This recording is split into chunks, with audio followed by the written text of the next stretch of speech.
Continuando com a leitura e explicação dos exercícios, na página 98, língua e linguagem. Então, vamos aí para os exercícios sobre denotação e conotação aí, certo? Exercício número 1. Leia a tirinha e responda a pergunta.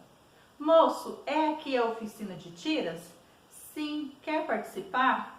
Não. Eu quero consertar uma tira. E aí ele mostra um chinelo com a tira arrebentada. Alexandre Beck. Letra A. No segundo quadrinho, qual o sentido da palavra tira entendido pelo personagem com quem Armandinho, o protagonista, conversa? Então, o que ele entendeu aí? O que é a palavra tira? Letra B. O que gera o efeito de humor na tira? Então, você vai falar aí o que acontece na tira que gera humor aí, tá bom? Então, prosseguindo aí. As palavras são polissêmicas, ou seja, tem mais de um significado. Esses significados variam de acordo com o contexto.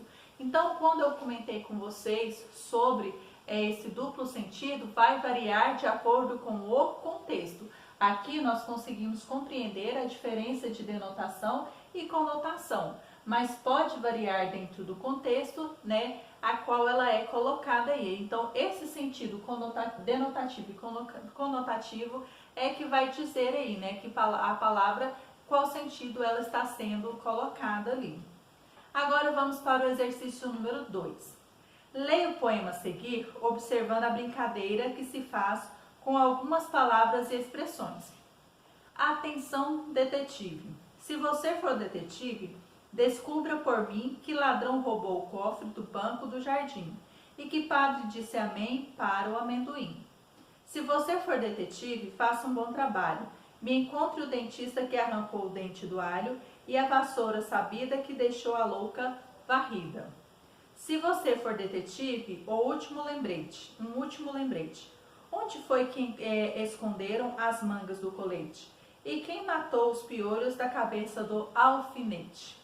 José Paulo Paes, Poemas para Brincar, São Paulo, Ática, 2011. Vamos pensar um pouco mais sobre a relação entre os sentidos das palavras e o contexto que elas são usadas. Anote abaixo cada palavra, os sentidos que elas podem ter. Então, nós temos aqui, né, a relação em que elas podem ter outros sentidos e aqui dentro do poema que sentidos ela quer dizer aqui, tá? Então, letra A, banco, B, dente, C, varrida, D, cabeça. Então, o que significa, né, dentro do contexto essas palavras aí? E aí você vai falar aí o que significa. 3. Além de palavras terem sentidos diversos, elas podem ser utilizadas no sentido denotativo, literal, e no sentido conotativo, figurado. O sentido figurado não é usado apenas no campo literário, no dia a dia. Mesmo sem perceber, fazemos o uso da conotação. Leia o quadro a seguir e depois resolva as questões.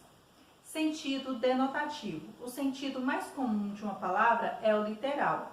Por exemplo, o sentido literal de cobra é animal de corpo alongado, sem membros, que rasteja. Sentido conotativo. Quando empregamos uma palavra com um sentido novo, diferente do literal, dizemos que seu sentido é figurado. Por exemplo, na frase, ela é uma cobra. A palavra cobra tem sentido figurado, significa má, perversa. Então, nós vimos aqui, né, como foi explicado para vocês, o sentido, né, de conotação e denotação aí, né? Então, colocou como, por exemplo, a palavra cobra. Cobra, no sentido denotativo, ela é um ser rastejante, no seu uso original, né, um animal que rasteja. E no sentido conotativo, né, por ela ser um animal que mata, que é perigoso, então coloca aí no seu sentido conotativo como uma pessoa que tem essas características, uma pessoa má, que é perigosa, perversa, tá? Então, no sentido figurado aí. Encontre nas frases a seguir as palavras que têm duplo sentido e indique com que sentido elas foram empregadas. Use o dicionário sempre que for preciso. Letra A. Rafael encheu o pé e mandou uma bomba para o gol. E aí, quais são as palavras que têm duplo sentido aí? Letra B. A bola morreu no canto direito do goleiro. Letra C. O time empurrado pela torcida virou o jogo. E letra D, depois do pênalti, depois que o pênalti foi perdido, o treinador pegou no pé do atacante. E aí você vai dizer quais são essas palavras aí. Exercício número 4. Leia o anúncio a seguir observando o duplo sentido da expressão vista essa camisa. Desmatamento, 0. Vista essa camisa. Letra A. Qual o sentido literal, ou seja, o sentido denotativo da expressão? Então, qual que é o sentido aí de vista a camisa? O sentido usual, original aí. Letra B. Qual é o sentido figurado, ou seja, o sentido conotativo da expressão? E no sentido conotativo, né? Qual que é o sentido figurado aí da palavra, dessa expressão vista a camisa? E C. De que maneira o desenho na camisa contribui para a eficácia da mensagem? E aí, né? De que forma este desenho que está na camisa mostra aí a eficácia para, né, a propaganda aí, para a mensagem? Então, aqui nós encerramos, tá, a leitura e explicação dos exercícios propostos para a aula de hoje. Na sequência, a correção dos exercícios.